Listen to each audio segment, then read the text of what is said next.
This is John with WTI, and normally I'm a clumsy person. I drop my phones. It's always going through some harsh and extreme situations.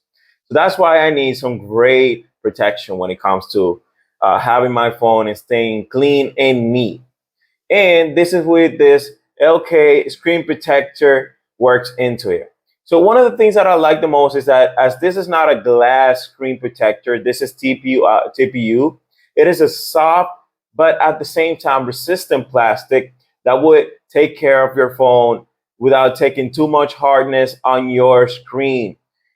Keys, coins or any hard surfaces could actually damage your screen of your phone.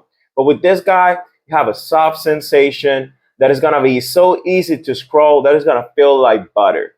So if you're looking for a gray screen protector that's gonna be soft, good materials, great materials, and at the same time, they give you the whole process of installation. It's just easy.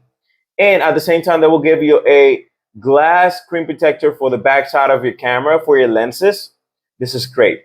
So this was John with WTI, and that was my point.